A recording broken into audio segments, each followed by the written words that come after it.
Et si on parlait de sport?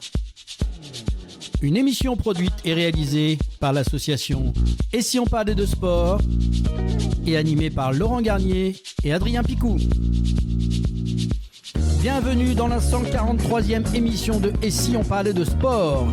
Ici, ça joue, ça débat, ça analyse, ça vibre.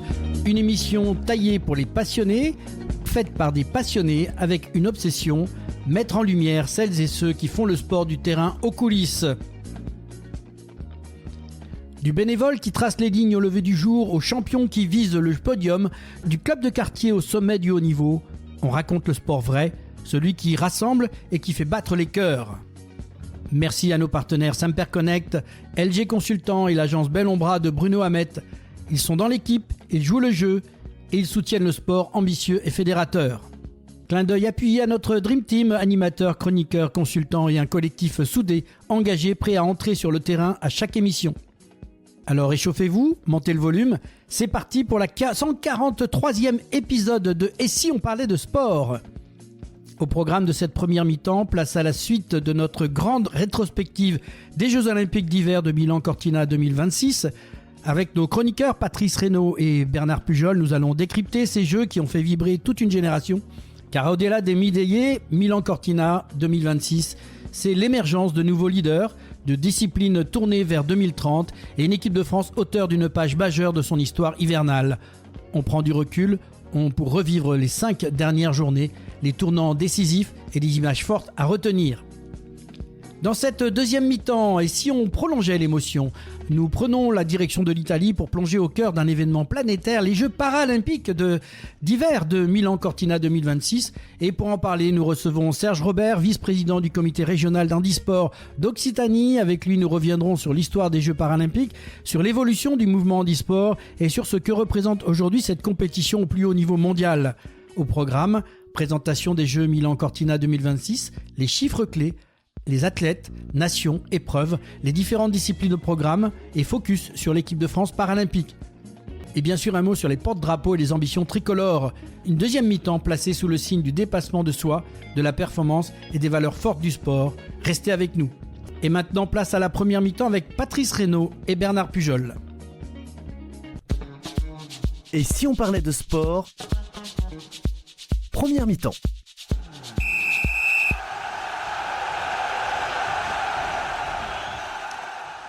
Retour sur le plateau de Et si on parlait de sport et nous enchaînons avec la deuxième partie de notre grande rétrospective, les Jeux Olympiques d'hiver de Milan-Cortina 2026, aux côtés de nos deux passionnés, Patrick Reynaud qui est le vice-président du comité de ski Pyrénées-Occitanie et Bernard Pujol, président du comité départemental olympique et sportif de Haute-Garonne.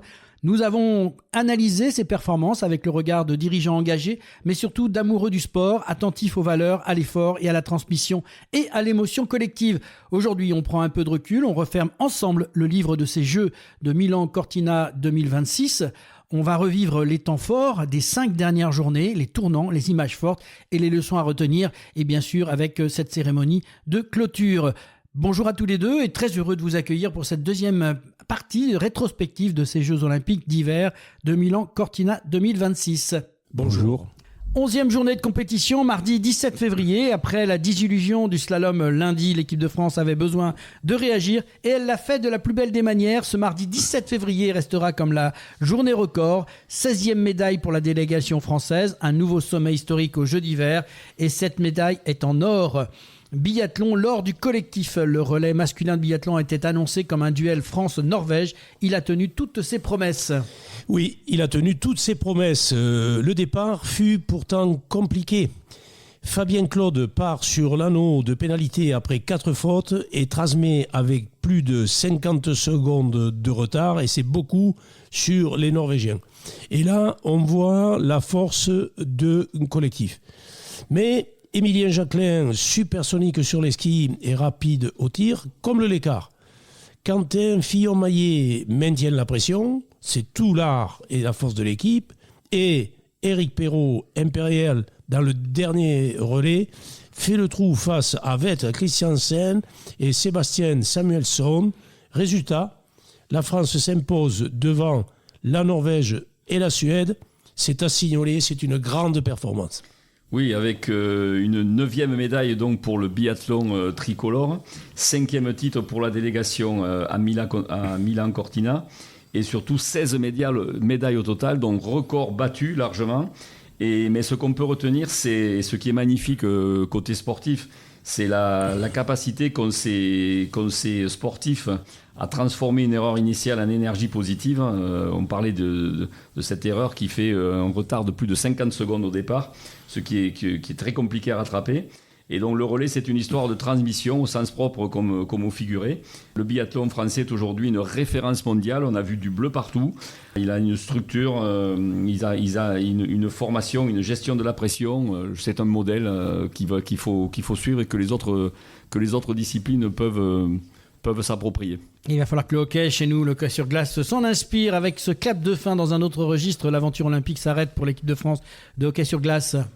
Oui, alors battu 5-1, alors c'est des scores un peu forts chaque fois, par l'Allemagne lors du barrage pour l'écart, même s'ils y croyaient beaucoup. Je sais qu'au début, on les voyait, ils étaient vraiment très partis, vraiment très très forts.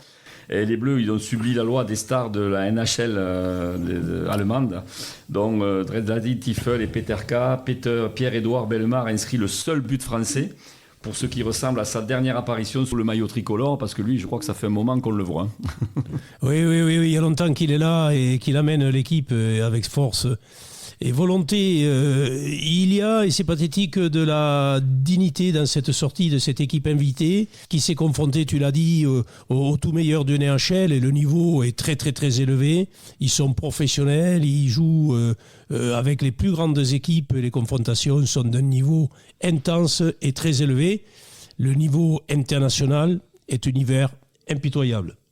Les combinés nordiques avec toujours le même intouchable Hofrebro, ce Norvégien qui signe un doublé impressionnant. Comme sur le petit tremplin, il domine le Gundersen grand tremplin. Côté français, Marco Ennis termine lui 14e, Maël Tirode 17e et Laurent Mullalthaler 20e. En patinage artistique, un duel attendu. Bernard, la compétition féminine qui débute avec ce duel annoncé. Oui, un duel annoncé, et effectivement, la confrontation, l'américaine Alisa Liu et la japonaise Kaori Sakamoto, une rivalité technique et artistique de très haut sommet et qui promet. La française Laurine Schild sera également en piste.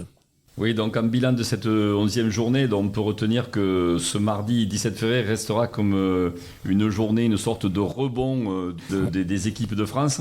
Après le vide du slalom et le plein d'or en biathlon, la France n'avance plus seulement dans ses jeux, elle marque l'histoire, puisqu'on bat des records avec 16 médailles et une impression de solidité collective, et on sent que ça va partir de loin, mais ça prépare vraiment les JO 2030.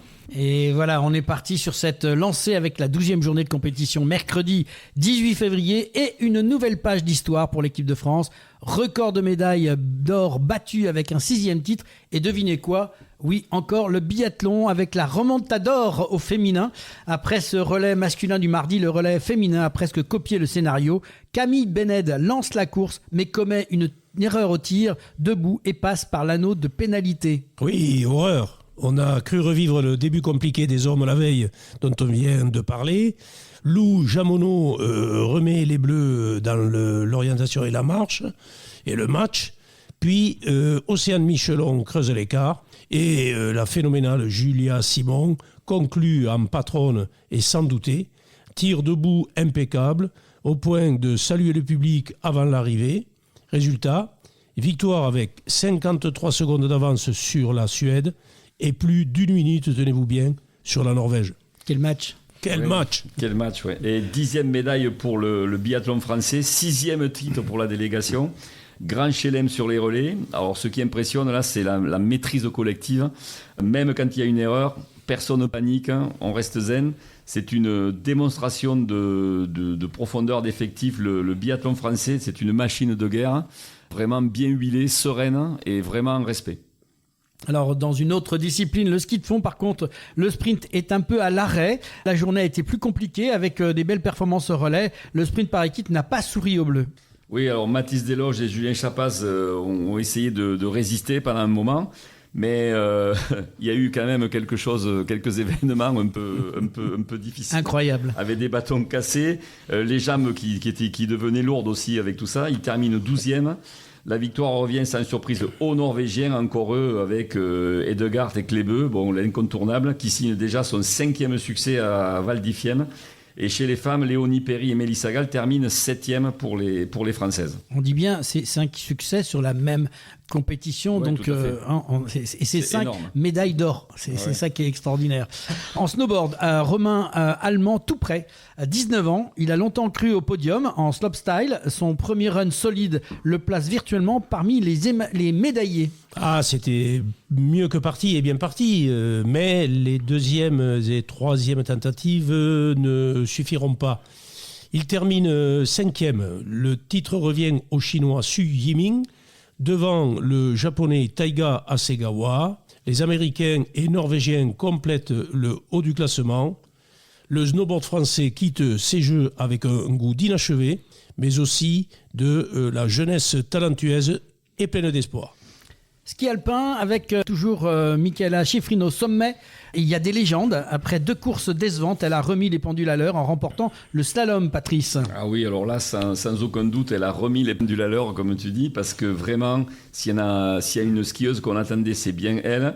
Elle est ultra dominante cette saison. Elle s'impose sur tous les circuits. Donc avec plus d'1 seconde et demie d'avance sur la Suissesse Camille Ras et la Suédoise Anna Schwinn-Larsson. 3e titre olympique pour l'américaine. Donc elle avait raté le combiné. Elle était restée assez discrète en géant. Et là, elle écrase tout, là où elle était attendue. Et quand on regarde sa seconde manche, elle est de légende phénoménale parce qu'elle a tout cassé. Côté français, quelques déceptions malgré tout, mais avec des places qui sont pas trop mal, avec Kathleen McFarland à 10e, Marie Lamure 15e. Donc c'est pas si mal. On passe au short track avec le record en ligne de mire. Enfin, Ariana Fontana peut entrer encore un peu plus dans l'histoire avec le fameux relais féminin des 3000 mètres. Absolument. Ariana partage actuellement le record italien de médailles olympiques avec Edoardo Mangiarotti. Après l'or en relais mixte et l'argent du 500 mètres, une nouvelle médaille ferait d'elle la record woman absolue. Ça serait incroyable. 20 ans après, comme nous le disions un petit peu avant, sa première médaille et d'être toujours là. Le bilan de la 12e journée, Patrice. Donc pour ce mercredi 18 février, la France compte désormais 17 médailles et 6 titres. Le record d'or est battu. Le biathlon, effectivement, comme on le voit, confirme sa domination au niveau mondial. Le ski de fond et le snowboard connaissent quelques frustrations malgré tout, même si on a des places en dehors des podiums, mais qui sont pas si loin des podiums. Et bien sûr, la reine, la star, Michaela Schifrin, qui renforce encore sa légende en remportant ce slalom qu'on attendait tous. 13e journée de compétition le jeudi 19 février, donc une journée courte en programme mais riche en symboles. Une nouvelle discipline fait son entrée, le ski d'alpinisme. Et pour sa première olympique, la France repart avec 2 médailles. Le compteur grimpe à 19, mais l'or espéré n'est pas au rendez-vous. Sous la neige italienne, le ski alpiniste a vécu sa grande première olympique dans un format sprint où chaque transition compte. Oui, effectivement, tout compte, et surtout les transitions. Et ce soir-là, j'étais en assemblée générale de nos amis de la montagne et escalade, c'était dans le 19, et il y avait beaucoup de spécialistes qui commentaient effectivement la difficulté des transitions. Chez les femmes, Émilie Harop était très déçue parce qu'elle visait vraiment l'or. Elle décroche l'argent, mais c'est une performance remarquable pour une première fois que le ski alpinisme a été accueilli aux Jeux Olympiques. Domination en série, autorité en demi-finale et encore en tête dans la montée en finale, mais une transition un peu moins fluide et moins aboutie que celle de la Suissesse Marianne Faton, qui effectivement lui coûtera l'or. On parle d'Émilie Harop. C'est frustrant car elle avait la course en main, mais l'argent olympique reste une performance immense, un métal qui donne espoir tant cette équipe est jeune, a du talent, de la force et de la technique sur nos belles arcs alpins. Oui, alors le ski alpinisme, on l'a vu, à la base c'est quand même beaucoup de cardio, très technique, et une gestion millimétrée du matériel, on l'a vu pour les transitions. Donc une transition un peu lente et tout bascule, un petit geste un peu maladroit et ça bascule, on loupe une marche et ça bascule. Voilà, donc Margot Ravinel termine 6e après avoir longtemps visé le bronze. Chez les hommes, Thibaut Anselmet, il arrache le bronze au terme d'une petite remontée, d'une belle remontée. L'Espagnol donc s'impose, Oriol Cardona-Col, bon, c'est quand même un peu la star aussi là devant le Russe Nikita Filipov. Et donc 2 médailles pour l'entrée d'une discipline aux Jeux, c'est quand même bien. Le ski d'alpinisme français frappe fort, même sans l'or espéré, et on espère mieux pour la suite. Et oui, c'est un peu comme un Formule 1, un changement de roue, il faut aller vite, hein, et il y a quelques secondes de perdu et on perd un titre. Alors, on passe au combiné nordique avec toujours Offrey Bro dans l'histoire. La Norvège continue son hégémonie. Il signe son triplé historique en s'imposant aussi sur l'épreuve par équipe avec Andreas Skoglund. Oui, alors il est déjà double champion individuel à Milan, Cortina. Jens Oftebro qui réussit là où d'autres avaient échoué, un triplé olympique, c'est vraiment impressionnant.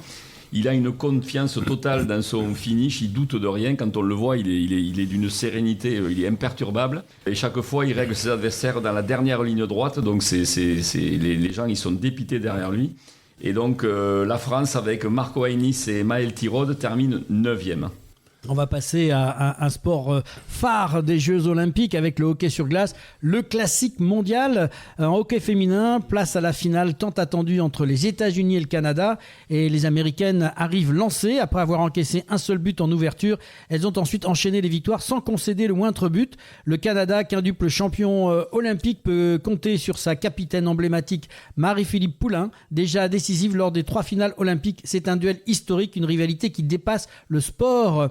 On passe au patinage artistique, le suspense est total. En patinage artistique féminin, la surprise vient du Japon avec la jeune Ami Nakai, 17 ans, en tête après le programme court, grâce à notamment un triple axel parfaitement exécuté.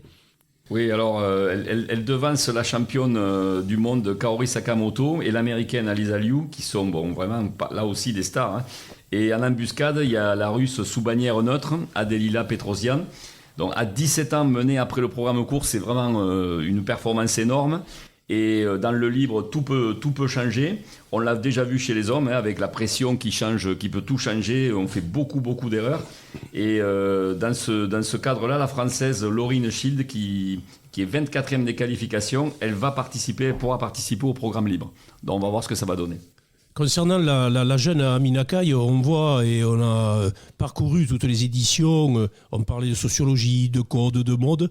On voit que dans le patinage artistique où il y a beaucoup de traditions, Ami Nakai, vu son jeune âge, bousculer les codes par son physique, sa façon d'habiller, sa façon d'être. Elle est heureuse, elle veut exprimer, s'affirmer, elle le dit. Et c'est un bond en avant pour le patinage artistique, encore une fois. Et avec un bilan de la 13e journée sur ce jeudi 19 février, comme elle restera une journée de l'entrée réussie du ski alpinisme aux Jeux et de 2 nouvelles médailles françaises, 19 médailles désormais pour la délégation tricolore. Une journée à la fois positive et légèrement frustrante, mais qui confirme la richesse du sport français d'hiver. On passe à la 14e journée de compétition, le vendredi 20 février. Le programme s'allège, les médailles se raréfient, mais l'équipe de France continue d'écrire son histoire. Le vendredi 20 février, une 20e médaille tombe dans l'escarcelle tricolore. Elle porte la signature d'un homme qui entre un peu plus dans la légende, Quentin Fillon-Maillet. Le biathlon, preuve par 9 pour Quentin Fillon-Maillet. En bronze sur la Mastart à Anterselva, Quentin Fillon-Maillet décroche sa 9e médaille olympique, un record pour un athlète français aux Jeux olympiques d'hiver. Une légende déjà vivante, c'est colossal. 9 médailles, on s'en rend à peine compte, tellement Quentin Fillon-Maillet fait partie du paysage. Ça place Fillon-Maillet au sommet du biathlon français et du biathlon mondial. Cette médaille n'a pourtant pas été simple à obtenir. Quentin fait 4 fautes au tir dans une Smart Start toujours explosive. Mais sur les skis, le Jurassien avait des jambes de feu.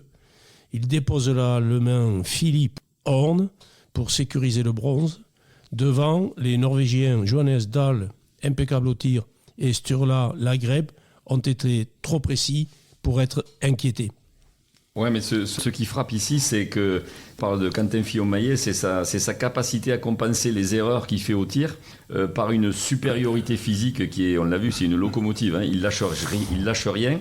Je pense qu'il fait peur aux autres quand il le voit arriver. Par contre, les autres Français ont un peu plus souffert. Emilien Jacquelin qui termine 12e avec 6 fautes quand même. Et Éric Perrault 20e et Fabien Claude 28e. Avec cette médaille, la France donc atteint son 20e podium à Milan-Cortina. En ski freestyle, la médaille en chocolat pour Marielle Berger-Sabatel. C'est en ski cross, elle termine 4e, une médaille en chocolat comme on dit, pour conclure une carrière longue de 15 ans en Coupe du Monde, soit 3 Jeux Olympiques. Ouais, c'est assez cruel, mais elle a été devancée par des légendes comme Daniela Mayer, Fanny Smith et Sandra Neslund. Mais à 36 ans de terminer 4e au JO, ça reste remarquable, même si c'est frustrant pour elle, on peut le comprendre, parce qu'on ne sait pas si elle va en disputer pour les prochains, on ne sait pas si elle sera là, mais elle disputait en effet ses 3e Jeux, et on peut remarquer aussi que la relève est là aussi avec Jade Grillet-Aubert qui termine 6e. Donc une fin sans médaille certes, mais une carrière pour elle exemplaire. Et bien sûr, le hockey sur glace avec le Canada au rendez-vous. Chez les hommes, le Canada s'est qualifié pour la finale après une victoire renversante face à la Finlande 3-2.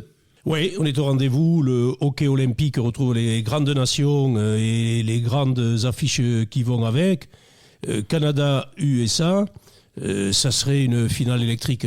Un bilan des 14e journées, Patrice. Oui, alors pour ce vendredi 20 février, donc la France franchit la barre des 20 médailles. Grâce au boss du biathlon Quentin Fillon-Maillet, avec une journée marquée aussi par la frustration de Marielle Berger-Sabatel qui est l'intensité aussi du hockey mondial et l'attente de ces grandes finales. On a vu que même si la France n'est plus présente, on se passionne quand même pour ces matchs de hockey à très haut niveau. Et les jeux se touchent presque à leur fin, mais l'émotion reste intacte. En tout cas, on a au niveau du biathlon français, bleu domine, hein, même face aux pays nordiques. Et donc ça, c'est quand même vraiment remarquable. Ils ont montré aussi que chaque médaille, chaque 4e place raconte aussi une histoire humaine forte. Et donc, il ne faut pas regarder que les médailles, il faut regarder aussi les athlètes, toute la préparation qu'il y a derrière et tout ce que ça demande comme force, comme mental, etc. 15e journée de compétition, samedi 21 février. Quelle journée incroyable pour les Bleus lors de cette 15e journée des Jeux Olympiques de Milan-Cortina. 2 médailles d'or, 1 d'argent, un compteur qui grimpe à 23 podiums, dont 8 titres. On vit des Jeux historiques. Le biathlon à nouveau, doublé majuscule. On commence à Anterselva avec un moment fort, le doublé français sur la Mass-Star féminine. Et quelle image! Ah, quelle image et de jeunesse pour débuter. Océane Michelon, à peine 23 ans, devient championne olympique devant, devinez qui, la grandissime Julia Simon. Une démonstration de talent et de force collective. Ce qui est à souligner et qui est magnifique, c'est encore une fois la maîtrise collective. 13 médailles en biathlon sur ces JO, dont 6 en or. C'est du jamais vu. Océane Michelon fait 2 fautes, mais elle a des jambes extraordinaires. Elle va chercher son premier titre au mental. Et moi, ce que j'aime là, c'est vraiment cet esprit, cette transmission qu'on ressent. Julia Simon avait ouvert la voie, Quentin Fillon-Maillet marque ses jeux. Et là, c'est la jeunesse qui s'impose. Donc, ça raconte une vraie dynamique. Et donc, on se rend compte combien le collectif élève l'individu, parce que chaque fois, les athlètes le font vraiment remarquer quand elles sont au micro des journalistes.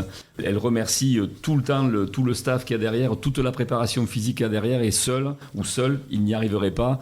Et je pense que ça, c'est remarquable. Il ne faut pas oublier les gens qui sont derrière. Parce qu'il y en a beaucoup. Pour un athlète, il y a peut-être 15 personnes derrière. Oui, ils ont un staff côté biathlon qui est remarquable, qui l'on peut effectivement saluer.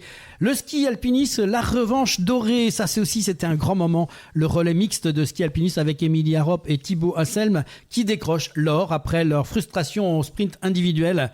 Le couple montagnard Émilie Arop et Thibaut Anselme décrochent l'or après leur frustration en sprint individuel. Ils ont dominé la course sur les montées. Ils étaient bien supérieurs.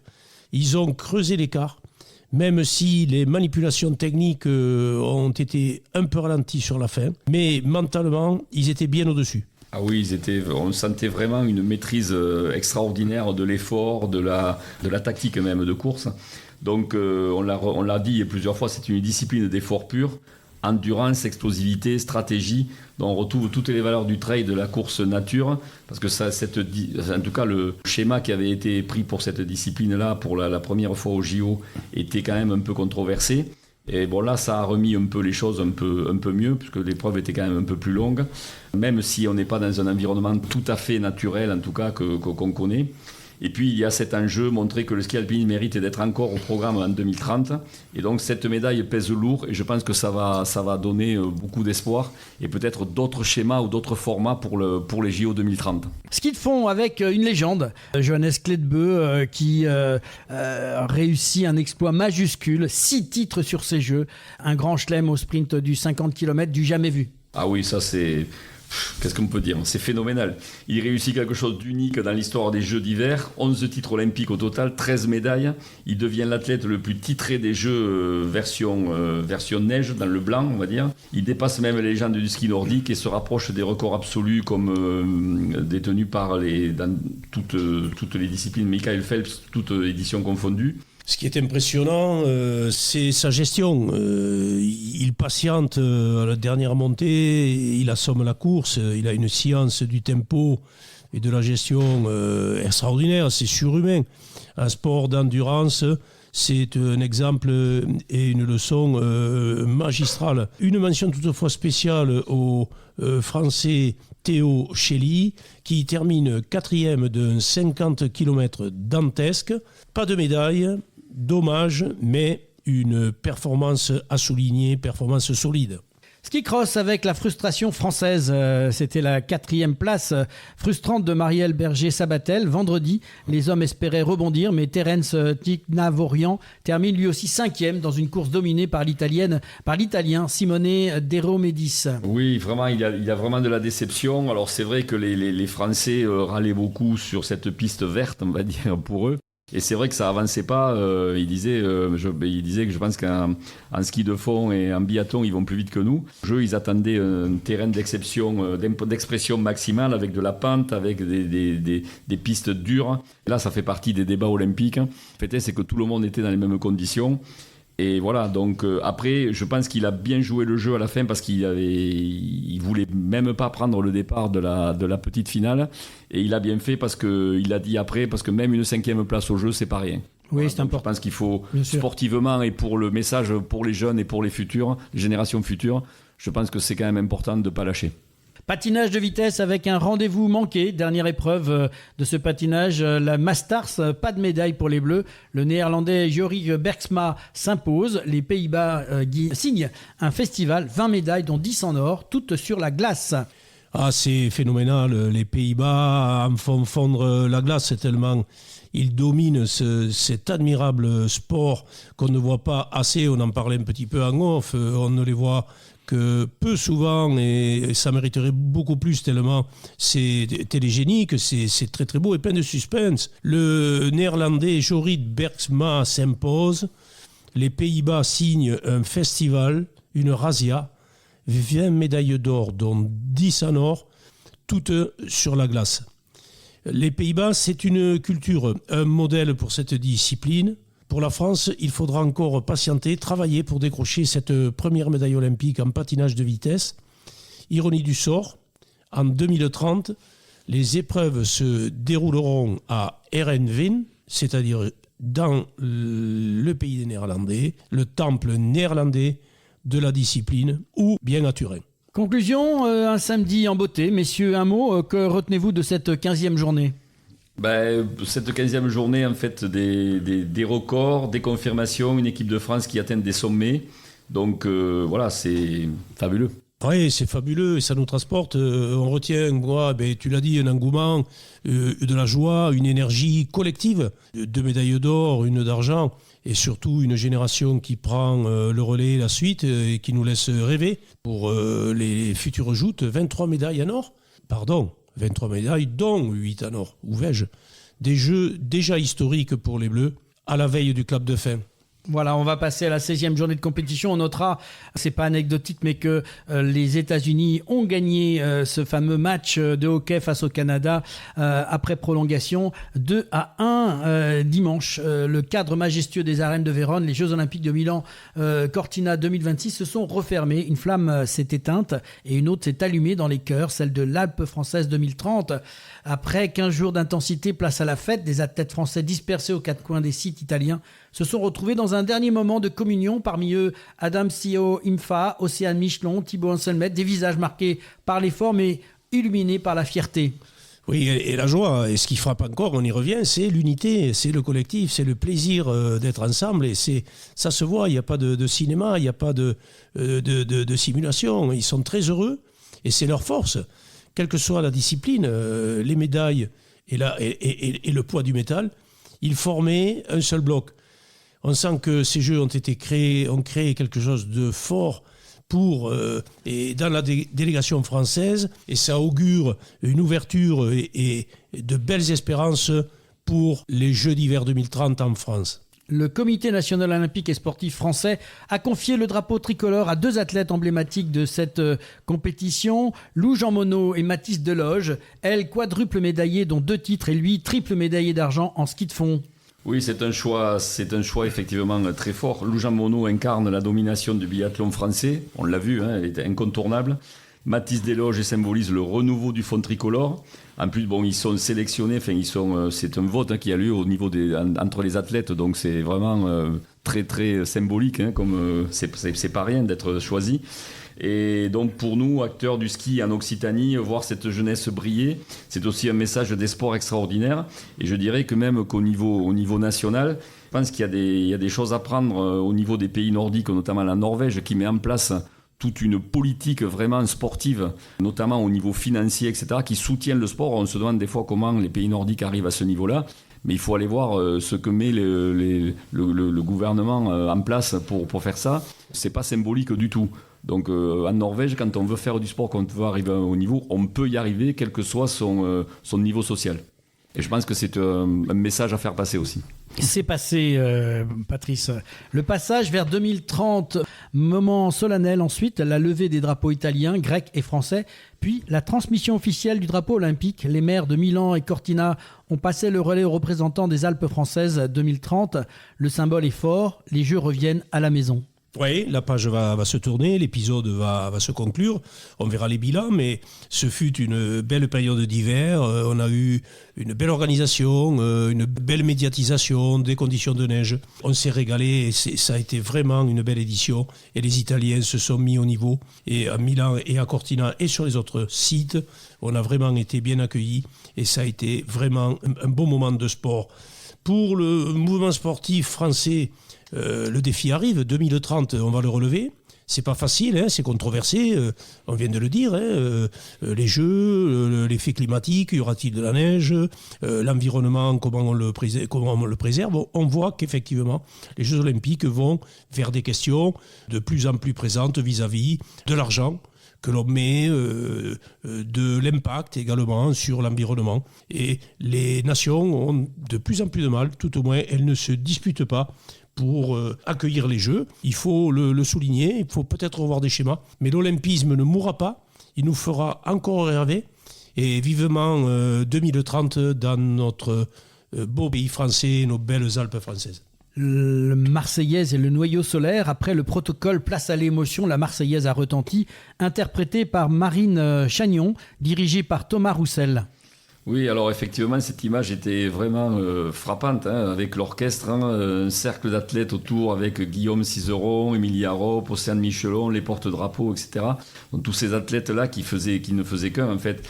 Les organisateurs ont parlé de noyau solaire grandissant, avec les athlètes en son centre vivant et symbolique. Alors c'est vrai que cette image était vraiment magnifique. Elle rappelle que le sport, c'est d'avoir une énergie collective, une lumière partagée, un partage de tous les instants, que le sport, ça ne se fait pas tout seul, ça se fait en équipe, même si ce sont des sports individuels.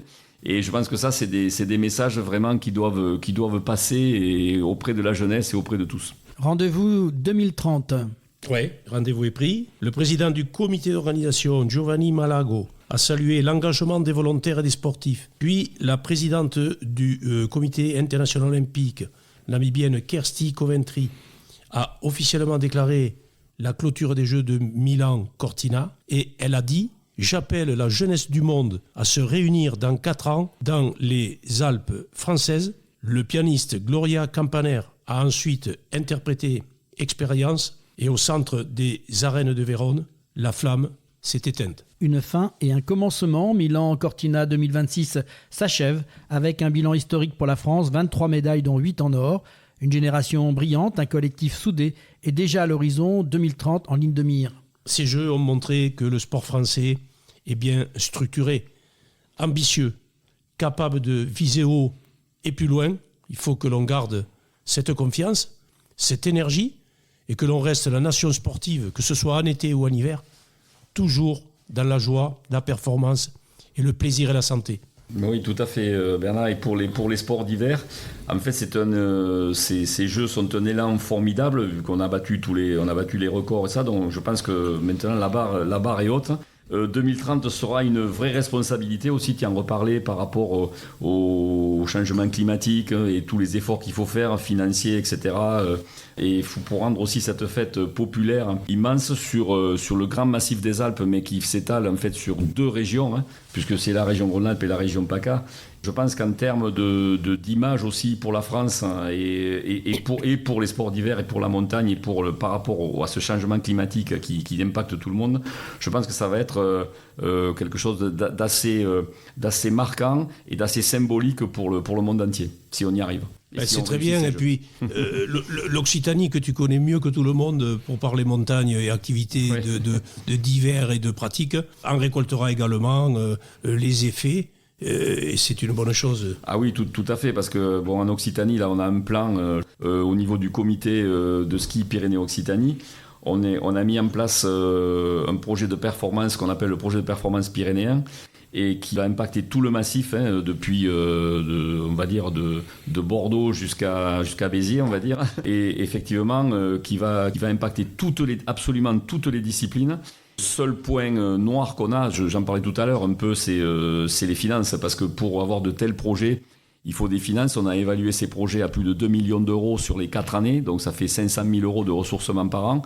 Et là, il va nous falloir beaucoup d'aide de sponsors, de mécènes et des gens qui y croient, parce que tout seul, c'est clair qu'on ne peut pas y arriver, c'est pas possible. Donc il va falloir beaucoup de ressourcement. Merci à vous deux, à Patrice et Bernard. Merci pour vos analyses, ce débrief autour de moi et cette belle rétrospective. La flamme s'est éteinte à Vérone, mais elle brûle déjà dans les Alpes. Et nous, ici, Et si on parlait de sport, nous continuerons à raconter ces histoires, ces émotions, ces exploits. Et je vous dis rendez-vous en 2030. Merci. Avec grand plaisir. Avec grand plaisir, merci. C'est la mi-temps et on se retrouve très vite pour la deuxième mi-temps avec Serge Robert pour parler Jeux paralympiques d'hiver de Milan-Cortina 2026. Et si on parlait de sport, mi-temps.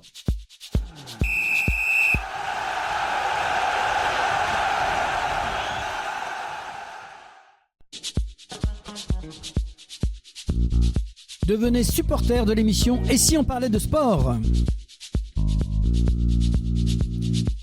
Depuis plus de 125 émissions, l'équipe de Et si on parlait de sport fait briller le terrain médiatique des sportifs, des entraîneurs, des dirigeants, des bénévoles, toutes celles et ceux qui font battre le cœur du sport au quotidien.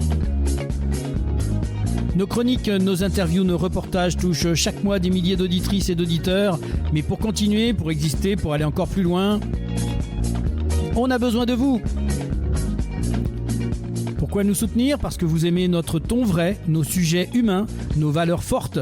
Parce que vous croyez que le sport, ce n'est pas que la performance, mais l'esprit d'équipe, la passion, la proximité. Et parce qu'un média indépendant, ça se défend.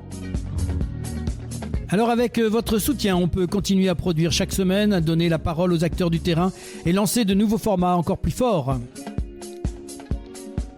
Alors rejoignez le club des supporters de l'émission. Ici, pas de minimum, pas de maximum. Chacun donne ce qu'il veut, ce qu'il peut. Un simple clic sur etsionparlaitdesport.fr ou sur Hello Asso. Et bienvenue dans l'équipe. Allez, on compte sur vous. Devenez supporter de l'émission Et si on parlait de sport et faites partie de l'équipe qui fait vivre la passion du sport partout en France.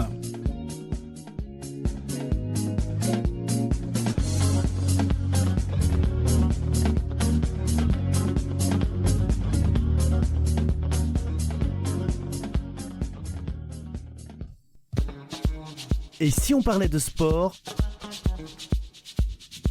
Deuxième mi-temps.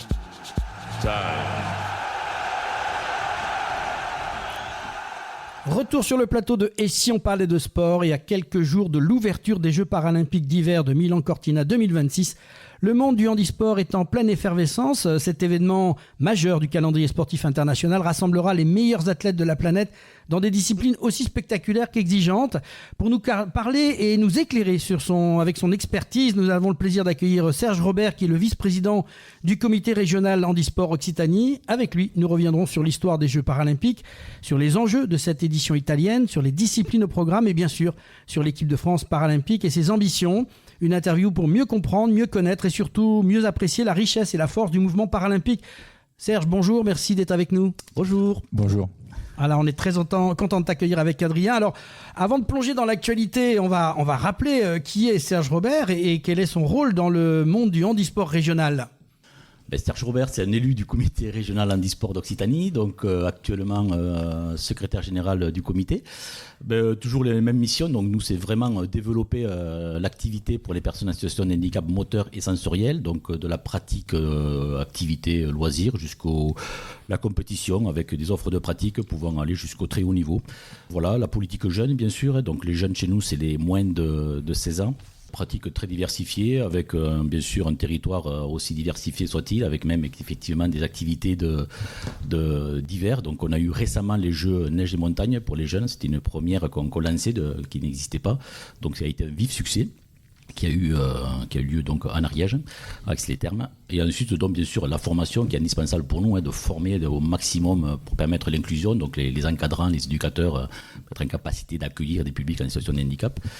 Et la sensibilisation, il nous fait reconnaître encore davantage. Je crois qu'encore, c'est toujours un travail continu de faire savoir qu'il y a localement des comités qui peuvent accompagner les familles pour que leurs enfants puissent intégrer, pratiquer une activité, pas rester les mercredis après-midi chez eux. Donc voilà.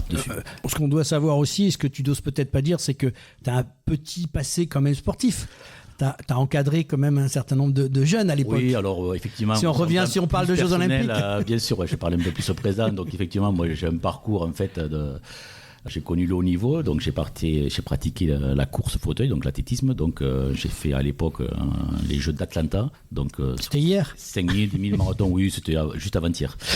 Voilà, et puis après donc progressivement, donc j'ai intégré la commission fédérale, donc pour pouvoir encadrer bien sûr. Donc j'ai encadré pendant 4 Paralympiades dans les équipes de France l'athlète de course en fauteuil.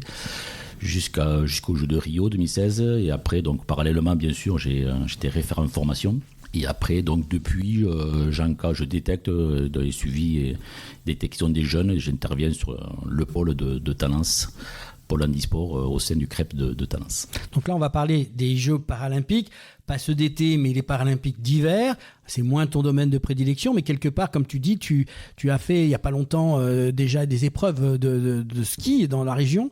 Est-ce qu'on peut parler de cet événement un peu mondial et d'où vient ces Jeux paralympiques d'hiver? Les Jeux d'hiver existent, les Jeux.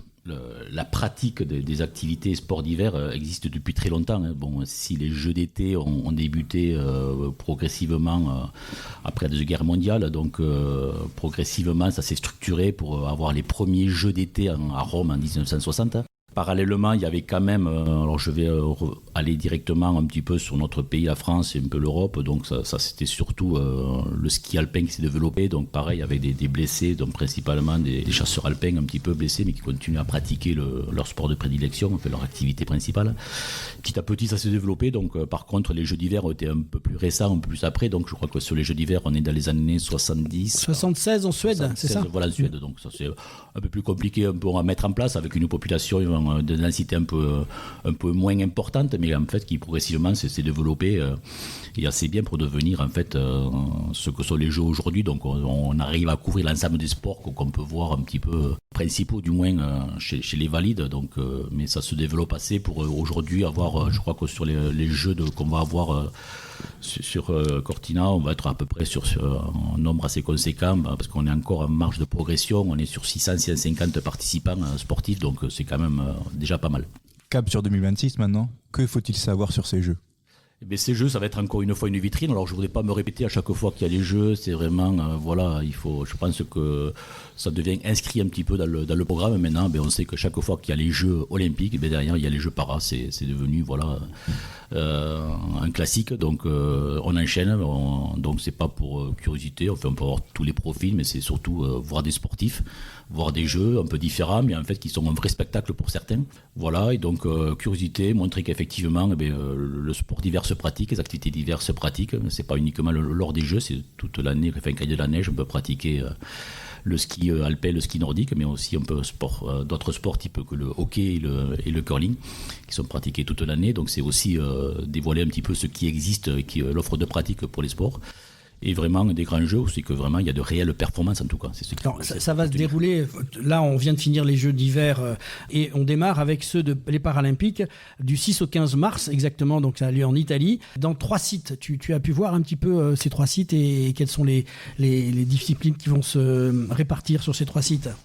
À Milan, il y avait le para-hockey sur glace. Voilà, on retrouve les mêmes sites. Ce sont les mêmes infrastructures, donc. Voilà, je ne sais pas si vous les avez. Ouais.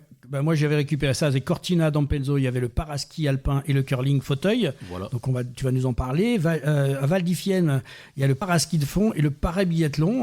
Voilà. Et donc, tu disais tout à l'heure, on attend à peu près 600 à 650 parathlètes avec une célébration particulière cette année. Ben oui. 50e anniversaire des Jeux, des Jeux d'hiver surtout, et donc quelque chose qui va être aussi marquant dans l'histoire un petit peu du paralympisme. Donc, donc ça veut dire que le paralympisme perdure, existe toujours et perdure, donc et continue à progresser, et continue alors avec toute la progression que ça peut représenter historiquement. Donc ça veut dire que maintenant il y avait vraiment un recouvrement médiatique qui est important, qui a été vraiment un combat pendant longtemps, qui aujourd'hui ça veut dire qu'on s'y intéresse. Et la couverture média va être sensiblement la même par rapport aux informations que tu détiens ou pas ? Alors je n'irai pas trop dans les détails parce que je n'ai pas trop d'informations, mais je crois qu'ils vont quand même maintenir les directs, principalement. Donc ce ne sera pas que des séquences, des résultats, ce sera aussi qu'on pourra avoir en intégralité les épreuves. Donc ça c'est intéressant. Il n'y aura pas systématiquement des Français dans toutes les épreuves. Et côté programme ? Quelles sont les épreuves qui vont être mises en avant ? Combien il va y avoir d'athlètes ? Combien d'épreuves seront réparties pour ce jeu ? Alors, comme je disais, donc les Français, on n'est pas inscrits sur toutes les épreuves. L'équipe de France part avec une équipe un petit peu restreinte, mais de qualité. Je voulais qu'on continue la globalisation, c'est-à-dire sur l'ensemble, c'est-à-dire le nombre d'épreuves au total. Et après, on arrivera sur l'équipe de France dans la foulée. Mais c'est important qu'on puisse expliquer peu au public. On va retrouver, effectivement, donc, les sports principaux, donc le ski alpin, bien sûr, donc descente, géant, super G, slalom. On va retrouver le ski nordique avec le ski de fond et le biathlon. Après, le snow, c'est l'épreuve la plus récente. Et ensuite, donc, on va retrouver le curling et le hockey sur glace. Et en fait, j'ai noté qu'il y avait 79 épreuves réparties dans les 6 sports en question que tu viens de nous citer. Ça veut dire qu'il y a aussi, on en parle un petit peu, des catégories différentes. Alors il y a les catégories différentes et puis les déclinaisons bien sûr, comme je parlais du biathlon et le ski de fond, il y a les relais pareil, relais courts, relais longs, on va retrouver différentes épreuves aussi de déclinaisons qu'on va retrouver comme on retrouve chez les valides un petit peu quoi. Voilà, par contre il y a une répartition par rapport Alors bien sûr on va retrouver, alors ça c'est la spécificité un petit peu du sport, du parasport quoi, ça veut dire que bien sûr on va retrouver alors quelquefois c'est un petit peu différent, dans les sports on voit suivant les catégories d'handicap, les familles d'handicap, on va retrouver des catégories différentes, bien sûr. Alors, suivant, par contre, en ski, dans le sport d'hiver, c'est un petit peu différent parce qu'on va retrouver principalement moins de catégories parce qu'il y a les catégories debout, les catégories assises.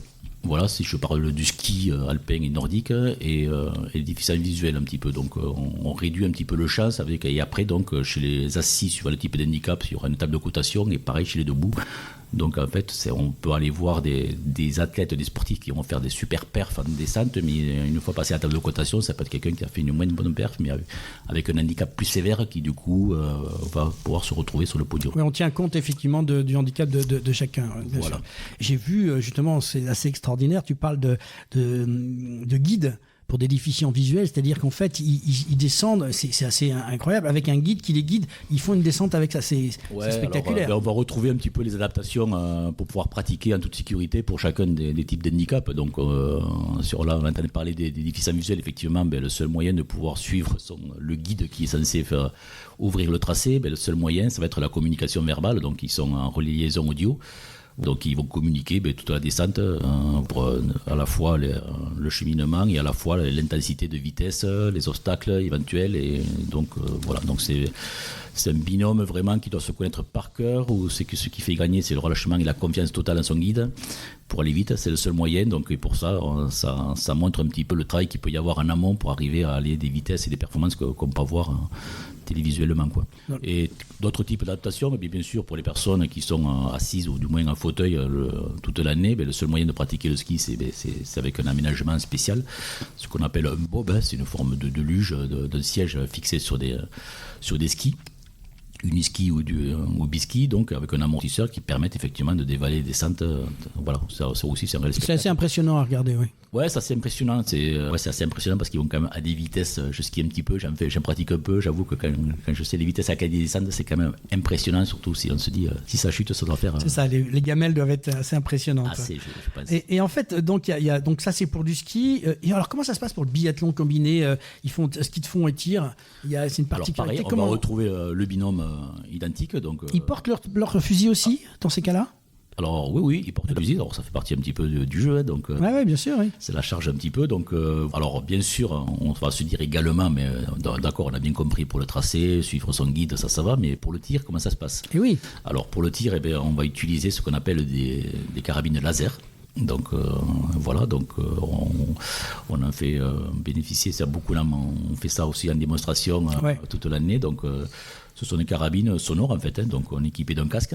Et plus on va se rapprocher de la cible ou du centre de la cible, ça va être le même principe des radars de véhicules quand on fait quand on recule, quand on veut se garer. Plus on monte les aigus, c'est-à-dire plus on se rapproche du centre de la cible. Voilà. Et donc ça marche très bien, il n'y a pas de souci. C'est à suivre en tout cas sur les antennes, ça sera intéressant à suivre. Il y a bien sûr aussi le curling en fauteuil, qui demande, on le disait tout à l'heure, en stratégie et précision, une chose que tu as eu l'occasion de pratiquer. Alors le curling, il n'y aura pas d'équipe de France de curling. C'est en train de se développer un petit peu.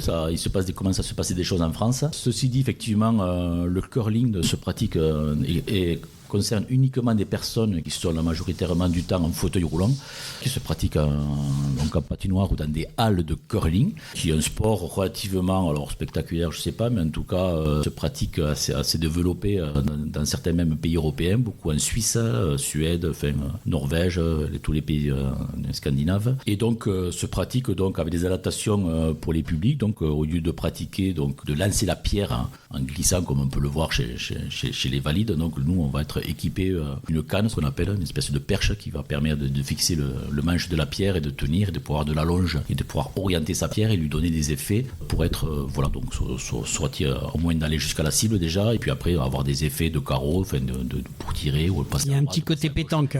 Voilà, mais en tout cas c'est un sport. Ouais, alors souvent c'est un peu le cliché, on compare beaucoup comme la boccia également, on compare au jeu de boules, mais en tout cas voilà, c'est très stratégique et très technique, donc il faut quand même un petit peu être un petit peu cérébral, il faut pas uniquement pousser fort une pierre, faut quand même, il y a tout un côté stratégie mais qui mérite d'être pratiqué. En tout cas, on se prend vite au jeu. Il y a aussi le para-hockey par exemple, c'est spectaculaire. Pareil, alors le para-hockey se pratique un petit peu à loisir en France, mais on n'a pas d'équipe de France encore de hockey, qui est un sport qui se pratique comme le paratennis, qui se pratique sur fauteuil. Ben là, on est sur des luges qu'on appelle, donc ce sont des luges équipées de lames. Donc ils se tapent un peu dessus aussi quand même, ils se bousculent un peu quand même. Il y a beaucoup de contacts. Pour ceux qui connaissent un petit peu le rugby fauteuil, c'est la même chose sur la glace. Donc beaucoup de contacts, à chercher le palais. En général, on a des profils de personnes qui aiment bien, ce qui aime bien ça, le côté contact, mais en tout cas qui sont des jeux très dynamiques, très physiques, qui sont assez spectaculaires dans le maniement de leur matériel, comme on peut le voir avec le tennis. C'est toujours un peu ce côté-là qui est spectaculaire, c'est de passer avec un fauteuil, arriver à faire des demi-tours, aller d'un point A à un point B assez rapidement et mettre du jeu derrière. Donc c'est ça qui est un peu spectaculaire à voir et qui à suivre. On n'a pas d'équipe de France, mais on suivra quand même avec plaisir. Parlons maintenant de bleu, blanc, rouge, Cocorico. À quoi peut-on s'attendre à l'équipe de France cette année? Alors l'équipe de France va être une équipe restreinte parce que c'est 17 sportifs, donc 4 guides, voilà, limités. Il faut savoir que l'ensemble ont été médaillés ultérieurement sur les précédents Jeux de Pékin, voilà, où l'ensemble même ont été médaillés sur l'ensemble de la saison. Il y a la Coupe du Monde, je crois qu'il y a eu plus de 53 médailles podium fait, donc ça veut dire qu'on a une équipe, l'ensemble des sélectionnés sont médaillables.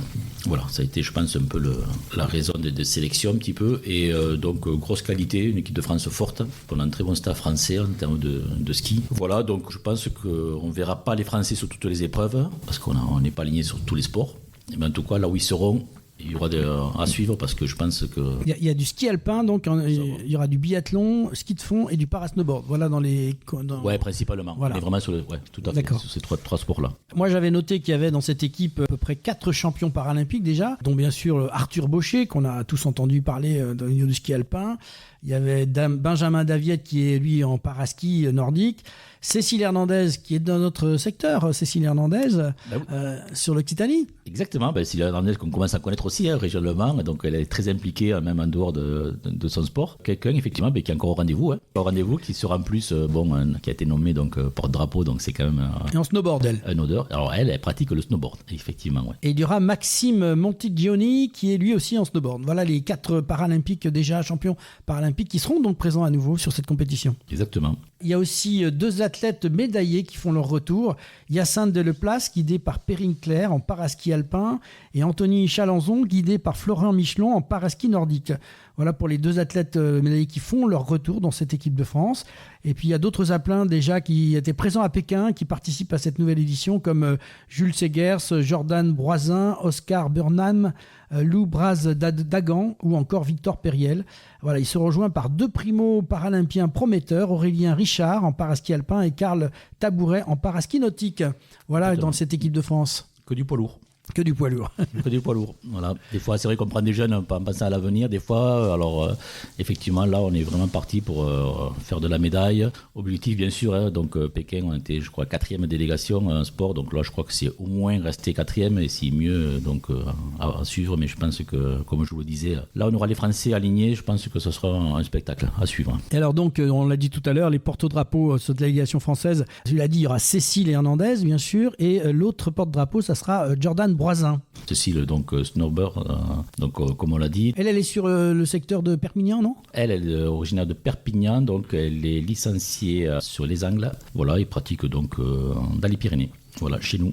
Mais si elle nous écoute, on la salue et puis on sera contente de l'accueillir si elle le souhaite. Parce qu'on l'a su depuis un petit moment. À l'occasion, on serait heureux de la voir à l'antenne. C'est toujours un plaisir. Et c'est Marie Baucher qui sera la chef de mission. Donc notre ancienne grosse championne, voilà, qui passe grade de championne, qui effectivement sera un petit peu la chef de mission de cette équipe. Donc là aussi, c'est un honneur et je pense que c'est super pour l'équipe parce que elle a un super palmarès, c'est quelqu'un qui va être bien porteur du projet de cette équipe, qui est très enthousiaste, qui je pense sera à la hauteur de ce qu'ils ont avancé en termes de résultats.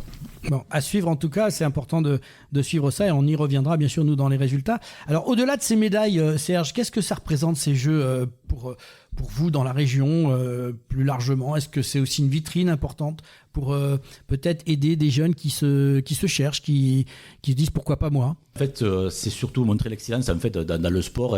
Pas uniquement pratiquer du sport. Et personne en situation de handicap qui pratique un sport, c'est qu'on peut montrer de réelles performances. C'est vraiment là, ce sont des combats de vrais sportifs à la même hauteur que ce qu'on peut voir chez les valides. Donc derrière, il y a une grosse préparation. C'est un gros investissement. Aujourd'hui, le haut niveau en handisport, c'est quasiment, ça se professionnalise de plus en plus. Donc il faut quasiment faire que ça. Les performances sont très élevées. Donc ça demande un gros investissement, de nombreux sacrifices. Donc on n'est pas au jeu par hasard quand on est sélectionné. C'est pas parce que bien sûr il le mérite, mais c'est pas une récompense. C'est parce qu'il y a un gros travail derrière, que derrière il y a de réelles performances qui vont être réalisées. Donc il faut le voir à ce niveau-là. Et donc bien sûr la vitrine pour nous, comme je le disais, donc de bien faire connaître ces sports-là, la diversité d'offres de pratique qu'on peut avoir, qu'on soit sur les jeux d'été, les sports d'été ou les sports d'hiver. C'est aussi ouvrir le regard oui, on peut aller à la montagne quand on a un handicap, on peut pratiquer à la montagne, même si c'est un environnement à risque, un peu plus dangereux que dans une salle. Ça se développe autant que les sports d'eau, de voile, d'air. Enfin voilà, donc la diversité de l'offre de pratique est très importante. Savoir aussi montrer aussi qu'on peut pratiquer ces sports-là. que régionalement aussi, il y a des clubs d'activités sport d'hiver qui existent, qui ont de l'offre de pratique. Donc ça aussi, il faut le savoir. Là, c'est aussi avancer dans ce sens-là. Donc en fait, si les personnes sont intéressées, ils vont suivre nos émissions et bien évidemment, ils peuvent, en allant sur le site de la Ligue, avoir des informations ou vous contacter. Comment ça se passe ? Uniquement par les clubs ou on peut-être passer directement par la Ligue ou par le comité peut-être ? Déjà par les départements respectifs. Donc nous avons des déclinaisons de comités qui sont dans chaque département, les comités départementaux handisport. Donc l'ensemble de notre territoire et de chaque département a un comité départemental. Donc on est plus sur les sports d'hiver, plutôt les départements qui sont limitrophes avec les Pyrénées, bien sûr, où l'offre de pratique peut être pratiquée. Et donc, à partir de là, bien sûr, les informations, on peut avoir toutes les informations, les clubs accessibles, il y a des stages qui sont offerts, proposés. Il y a des week-ends qui sont organisés aussi par les comités des clubs ou le comité régional aussi pour s'initier un petit peu à la découverte des sports d'hiver. Et donc, à ce niveau, au même titre que tous les autres sports, on est en capacité d'apporter des informations. On a aussi des événements qui permettent aussi, donc, comme handisport en fait, où c'est on peut venir chercher des informations.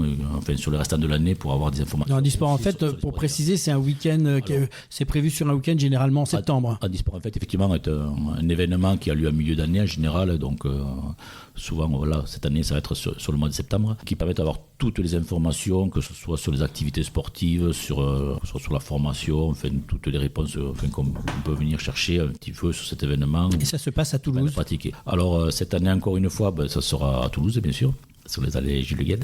Et voilà. Ok, merci en tout cas Serge d'avoir partagé avec nous cette passion et cet éclairage sur les Jeux paralympiques d'hiver de Milan-Cortina 2026. On va retenir l'histoire, les valeurs et la performance et cette formidable énergie qui anime le mouvement paralympique.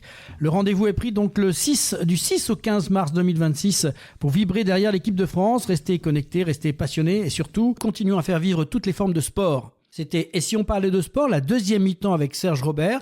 On se retrouve très vite pour une nouvelle émission consacrée à l'actualité sportive. C'est la fin du match et de cette 143e émission de « Et si on parlait de sport ?» Et si on parlait de sport ? Fin du match. C'est la fin du match et de cette 143e émission de « Et si on parlait de sport ?» Un grand merci à nos chroniqueurs Patrice Reynaud et Bernard Pujol. Merci pour vos voix, vos analyses et vos décryptages. Merci aussi à vous, auditrices et auditeurs fidèles. Continuez à liker, commenter, partager, surtout à vous abonner à notre chaîne YouTube. C'est vous notre moteur. Merci à nos partenaires LG Consultants, Samper Connect, l'agence Bel Ombra avec Bruno Hamet. Vous aimez l'émission « Et si on parlait de sport ?» Alors passez de l'autre côté du micro et devenez-vous aussi membre ou supporter de l'association parce que, et si on parlait de sport, ce n'est pas qu'une émission, c'est une communauté de passionnés qui fait vibrer le sport sous toutes ses formes. En nous rejoignant, vous aidez à valoriser ces acteurs, à raconter ces plus belles histoires et à faire grandir cette aventure collective. Rejoignez-nous dès aujourd'hui et faites battre le cœur du sport avec nous. On se retrouve très bientôt pour un nouveau numéro de « Et si on parlait de sport ?» Notre rendez-vous où la passion du sport se conjugue toujours avec humanité. À très vite et d'ici là, continuez à faire vivre le sport autrement.